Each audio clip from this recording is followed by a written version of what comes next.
नमस्कार बच्चों, आइए बच्चों आज हम इस वीडियो के माध्यम से 8th ग्रेड अभ्यास पुस्तिका कक्षा 6 विषय विज्ञान इसके अंतर्गत हम देखेंगे पाठ 8 शरीर में गति। देखिए बच्चों, इस पाठ के अंतर्गत हमें जो प्रश्न दिए गए हैं, इन प्रश्नों के आंसर हम अपनी विज्ञान की पाठ्य पुस्तक से किस प्रकार से पूर्ण कर सकते हैं, आइए आज हम इस वीडियो के माध्यम से जानेंगे।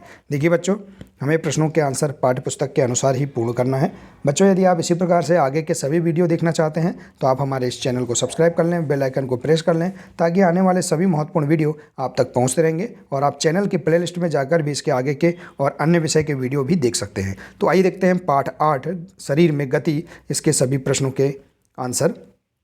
देखिए बच्चों, पहला प्रश्न है, हमारे शरीर के लिए संधि की क्या उपयोगिता है। देखिए इसका आंसर आप पृष्ठ क्रमांक 68 के चौथा पैराग्राफ से आप देख सकते हैं। देखिए जैसे कि हमने यहाँ इसके अनुसार यहाँ बताया है, शरीर में संधियों का प्रयोजन गति होता है, इसलिए इनकी रचना भी इस प्रकार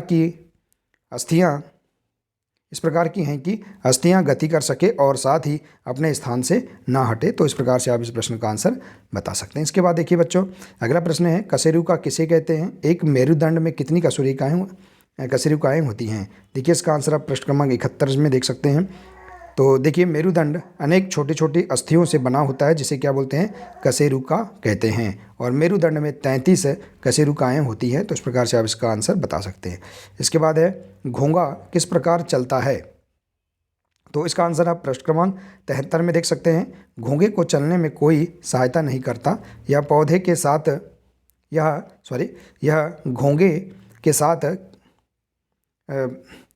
खींचता जाता है। घोंगे में एक मोटी मांसल संरचना एवं सिर बाहर आते देखा है।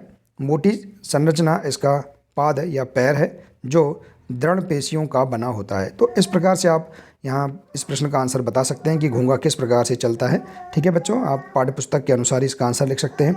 इसके बाद अगला प्रश्न है, हम अपने शरीर की अस्थियों को किस के माध्यम से देख सकते हैं। तो देखिए, हम अपने शरीर की अस्थियों को एक सरे के माध्यम से देख सकते हैं। इसका आंसर आप देखिए पृष्ठ क्रमांक 70 में आप देख सकते हैं इसका आंसर। अगला पेज नंबर है पेज नंबर 28। इसमें दिया गया प्रश्न देखिए, लघुत्तरीय प्रश्न है, कंदुक खलिका संधि शरीर के किस अंग में पाई जाती है, बताइए, और कंदुक खलिका संधि का नामांकित चित्र बनाइए। तो देखिए इसका आंसर आप पृष्ठ क्रमांक 68 में देख सकते हैं, चित्र भी देख सकते हैं। कंदुक खलिका संधि का चित्र इस प्रकार से आप यहाँ लगा सकते हैं या बना भी सकते हैं। इसको देखिए, इसका वर्णन देखिए आप इस प्रकार से करेंगे, कंदुक खलिका संधि शरीर के कंधे और घुटने जैसे जोड़ों में पाई जाती हैं। कंदुक खलिका संधि में अस्थि का गोल सिरा दूसरी अस्थि के कटोरी रूपी गुहिका में धंसा हुआ होता है। तो इस प्रकार से आप इसका आंसर बता सकते हैं।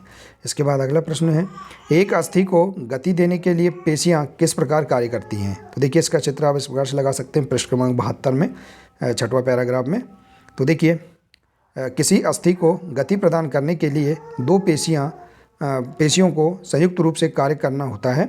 जब दो पेशियों में से एक सिकुड़ती है तो अस्थि उस दिशा में खींच जाती है। तो इस प्रकार से आप इस प्रश्न का आंसर बता सकते हैं। इसके बाद अगला पेज है देखिए पेज नंबर 29। इसमें दिया है प्रश्न 7, अचल संधि क्या है तथा यह हमारे शरीर के किस भाग के बीच पाई जाती है। तो इसका आंसर आप पृष्ठ क्रमांक इसमें देख सकते हैं।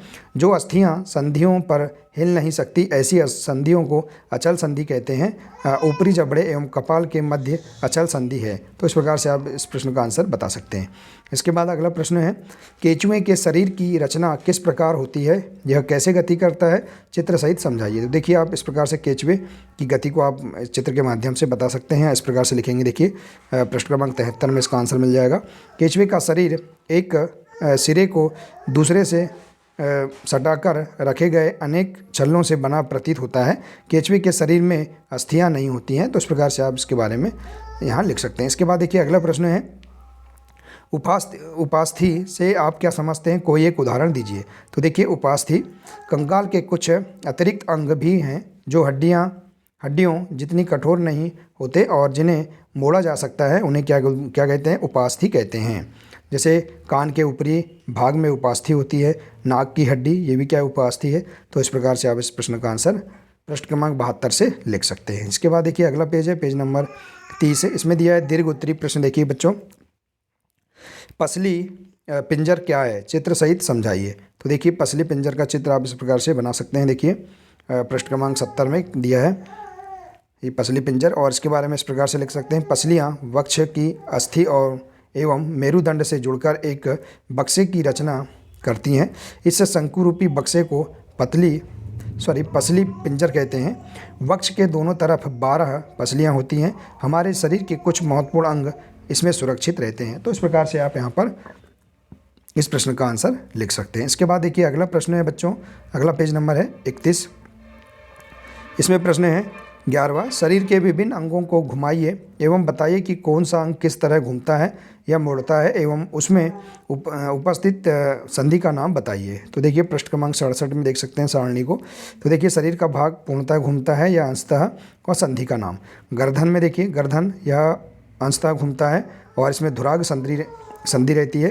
कलाई देखिए पूर्णतः घूमती है, इसमें कंदुक खलिका संधि रहती है। घुटना देखिए पूर्णतः घूमता है, इसमें फीमर संधि रहती है।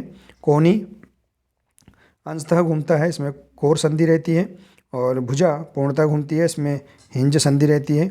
एड़ी पूर्णतः घूमता है, कोर संधि रहती है। और पीठ अंशतः घूमता है, हिंज संधि रहती है।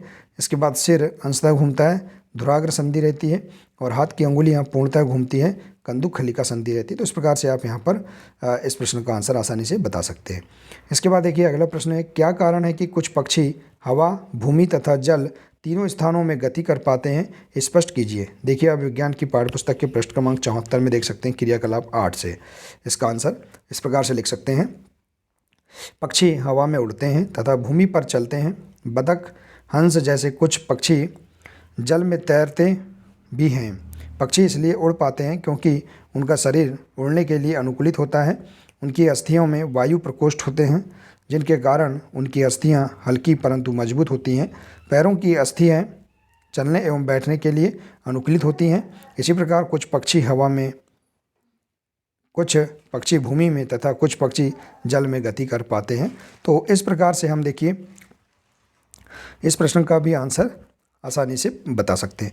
तो देखिए बच्चों, इस प्रकार से हम इस पाठ के अंतर्गत दिए गए सभी इन 12 प्रश्नों के आंसर हम अपनी विज्ञान की पाठ्य पुस्तकों से हम इस प्रकार से पूर्ण कर सकते हैं। देखिए बच्चों, तो बच्चों हमें इन प्रश्नों के आंसर केवल अपनी पाठ्य पुस्तक से ही पूर्ण करना है। तो बच्चों आशा है कि आपको इसके अंतर्गत दिए गए सभी प्रश्नों के आंसर समझ में आ गए होंगे। बच्चों आज के लिए सिर्फ इतना ही है, मिलते हैं इसी प्रकार से अगले वीडियो में। नमस्कार।